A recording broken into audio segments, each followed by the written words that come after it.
नमस्कार. लोकमत मीडिया ग्रुपमधून मी Nikita Pawar Lokmat excellence award 2025 या कार्यक्रमामध्ये तुमचं सहर्ष स्वागत करीत आहे. लोकमत एक्सलन्स अवॉर्डमध्ये आज तुम्हाला लोकमतने सन्मानित केलं, तर त्याबद्दल तुमचं काय मत आहे? कसं आहे ना की मागची 35 वर्ष मी या क्षेत्रामध्ये काम करतो, म्हणजे योग आणि फिटनेस, आणि दोन नॅशनल अवॉर्ड झाले. यावेळेला मला पद्मश्री नॉमिनेशन देखील होतं.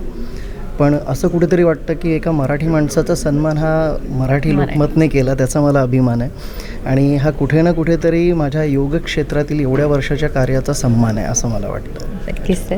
आणि आज म्हणजे युथ पिढी किंवा आपले वयोगटात म्हणजे प्रत्येक वृद्ध पण लोक जिम सोडून योगाकडे जास्त भर देतात, तर ह्याच्याबद्दल काय म्हणणं आहे तुमचं? कसं आहे ना की एक साधी गोष्ट आज लोकांना रिअलाईज करायला पाहिजे. जे शरीर दिसतं आहे त्याच्यासाठी योग करत नाही आहे, जे नाही दिसत आहे ना त्याच्यासाठी आपण योग करतो आहे, आणि लोकांना ते समजायला पाहिजे. म्हणून मी आज सगळ्या कॉलेजेस, स्कूल्स इथे वेगवेगळे योगा सेमिनार्स आणि वर्कशॉप्स घेतो आहे. बऱ्याच ठाणे, महाराष्ट्र आणि भारतातल्या बऱ्याच स्कूल्सबरोबर माझा टायअप आहे.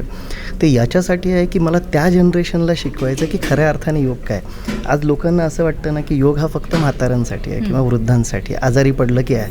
नाही, ते तसं नाही आहे. तर सुरुवात तुम्हाला पहिल्यापासून करायला लागेल. जेव्हा तुम्ही ग्राउंड करेक्ट कराल तेव्हा तुमची वरची लेवल करेक्ट होणार आहे. आणि योग हा आजारांना दूर ठेवण्यासाठी आहे, ना की आजार झाल्यावर करण्यासाठी आहे. नक्कीच सर.